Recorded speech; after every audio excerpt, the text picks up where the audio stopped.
In 2022, Buffy's lead actress, Sarah Michelle Gellar, said that if Buffy the Vampire Slayer were to get a reboot, she'd vote Zendaya to be cast as the titular character. And since Hollywood seems to think we only listen to one genre today, instead of getting a theme song like this, we'd probably get a theme song like this. Hey, Buffy are wildin' up in an asylum, will she be made normal again? Hey, Willow with magical will is so tragic, but Willow set her for a friend. Hey, Xander commanded, potential's demanded, he leave Anya just for a day. Hey, Eliza Dushku, I'm not what you used to, have faith that my body can slay. I joke, of course. At least I hope. Buffy the Vampire Slayer is one of the most influential pieces of television, and in so many ways, it was ahead of its time. Despite this, it's rare that I meet people who've actually watched the whole thing. Many dismiss it as just some girls' show from the 90s, but as an avid fan of the series, I can assure you that with its mix of horror, drama, action, romance, and character writing, my goodness, the character writing, this show has more than people give it credit. But we're not going to review, retrospect, or rant. Today, we're going to analyze why Buffy can't be rebooted, or at the very least, why it'd be difficult to, being as light on spoilers as I possibly can. So brace yourself while we break down the boundlessly beautiful benchmark that was Buffy the Vampire Slayer.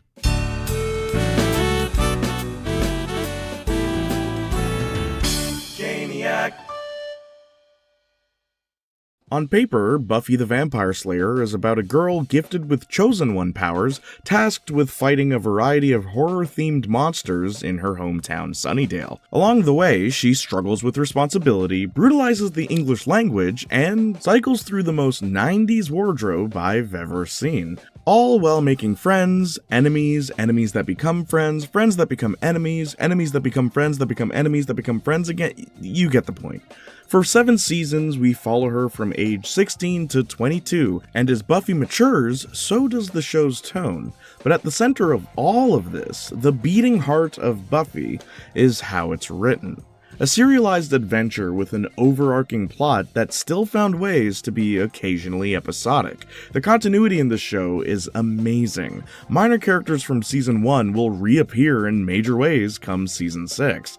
If there's a background character with a line of dialogue in Buffy, they'll have a name and a backstory.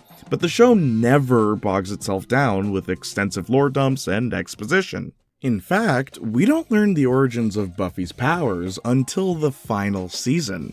You know why? 'Cause it doesn't matter. A vast majority of the story and world building is done through the characters and their individual experiences. This is all reflected in the way they speak. No one talks the same in Buffy. If I were to print off the script to an episode and remove all the names, I'd know who's saying what just by reading their line. Not because I'm a big fan, but because the series creator Joss Whedon meticulously crafted everyone in such a way that you'd know them by their voice and by their actions. Joss Whedon once said, "Everybody has a perspective. Everybody in your scene, including the thug flanking your bad guy, has a reason. They have their own voice, their own identity, their own history. If anyone speaks in such a way that they're just setting up the next person's lines, then you don't get dialogue, you get sound bites." He also once said this. Yeah. Say what you will about his writing today, I assure you that every character in Buffy the Vampire Slayer had a unique voice, and plenty of other talented writers are to thank for that as well. Don't believe me? Here's an example from an episode where Buffy gains the ability to read minds. What am I gonna do? I think about all the time. I am my thoughts. If they exist in her, Buffy contains everything that is me, and she becomes me. Whatever. I wonder when I can go. Whatever.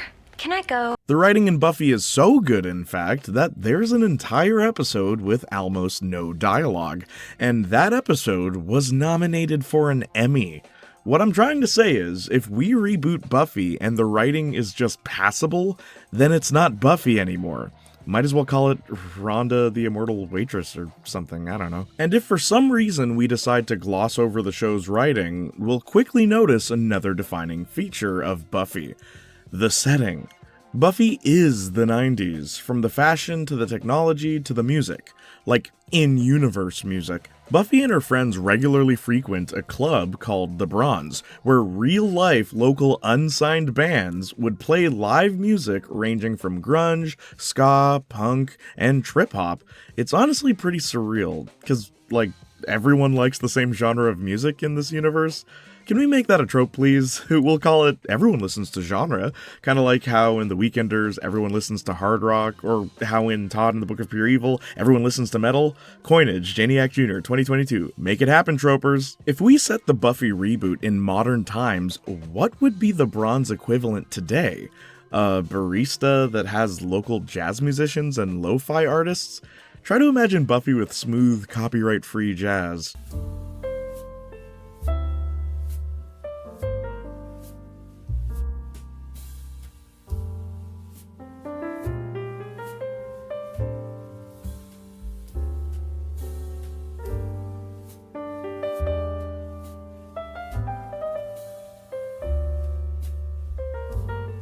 This discrepancy can be avoided by setting the reboot in the 90s, but then we'd run into another problem. Buffy was set in the 90s because it was the 90s. It wasn't trying to be a period piece. It was just what was trendy at the time. If we have a Buffy reboot set in the 90s, those trends may seem more like nostalgia bait rather than a genuine attempt at recapturing something. Come to think of it, Buffy's philosophy of following relevant trends could also be detrimental to a modernized reboot if handled poorly. Do we really want to see Buffy and Willow posting dance videos on TikTok? Do we really want to see Cordelia clout chasing on Instagram? Do we really want to see Xander on those Reddit pages? No, we don't. Removing the 90s and early 2000s from Buffy would be removing a huge chunk of its identity, and it'd become even more of a problem once we consider characters like Angel, Anya, and Spike. Okay, we need to talk about the elephant in the room. Angel's old, Buffy is not.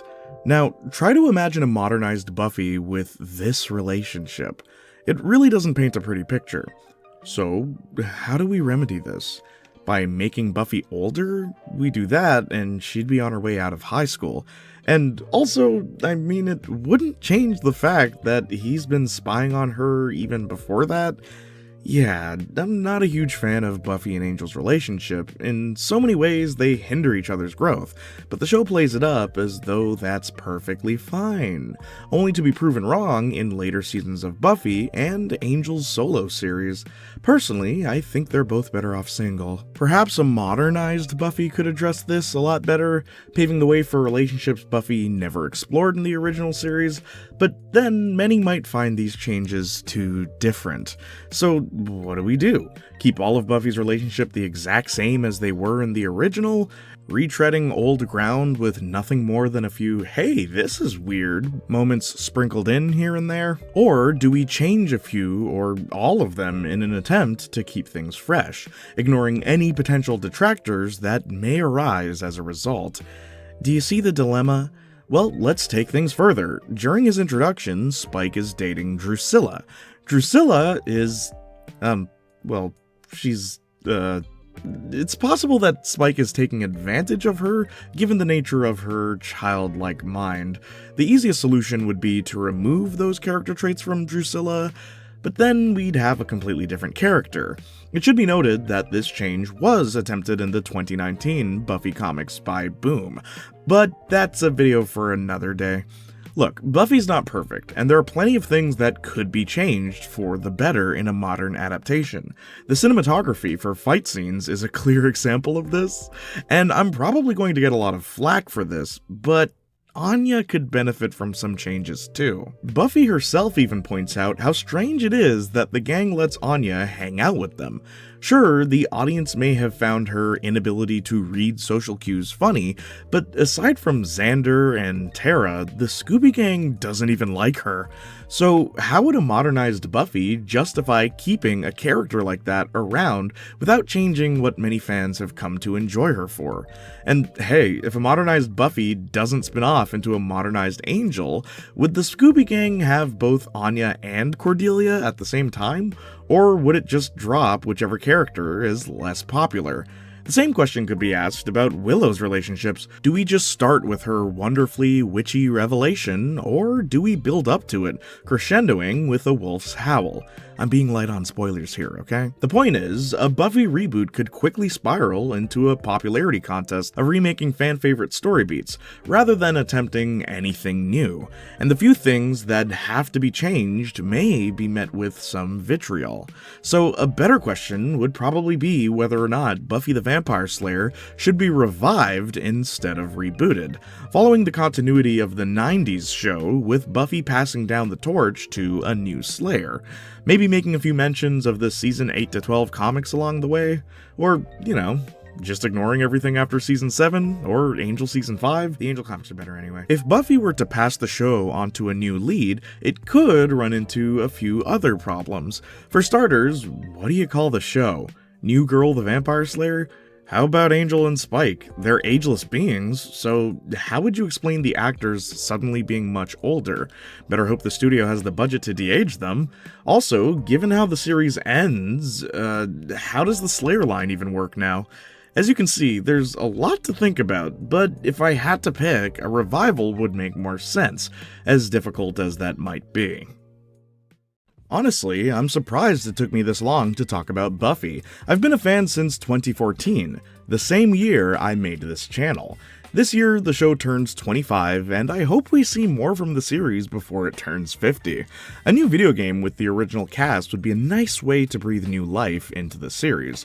Maybe a side-scrolling beat-em-up, maybe a fighting game, a sandbox game where you can free roam around Sunnydale, or hey, Lego Buffy the Vampire Slayer. Having recently replayed the original Xbox game from 2002 on Twitch, where you should totally follow me by the way, I must say, the Buffy franchise translates pretty well to the medium. Maybe one day I'll play Chaos Bleeds on stream. Speaking of which, be sure to follow me on my social medias, but especially Twitch if you want to see me live stream. If you like hearing my voice, be sure to follow the Junior and Marcus Talk podcast, where my best friend and I talk about just about anything, including Buffy. There's a whole episode on that. If you'd like to talk to everybody in the community, be sure to follow my Discord. And finally, be sure to check out the merchandise. The link to everything that I just listed will be in the description down below. Happy New Year to everybody. Thank you so much for supporting this channel throughout this year. It was a very difficult year, however, we gotta keep going, right? Maybe one day I'll get around to talking about the spin-off series, Angel. I actually quite like it. But until then, I'll leave you with this.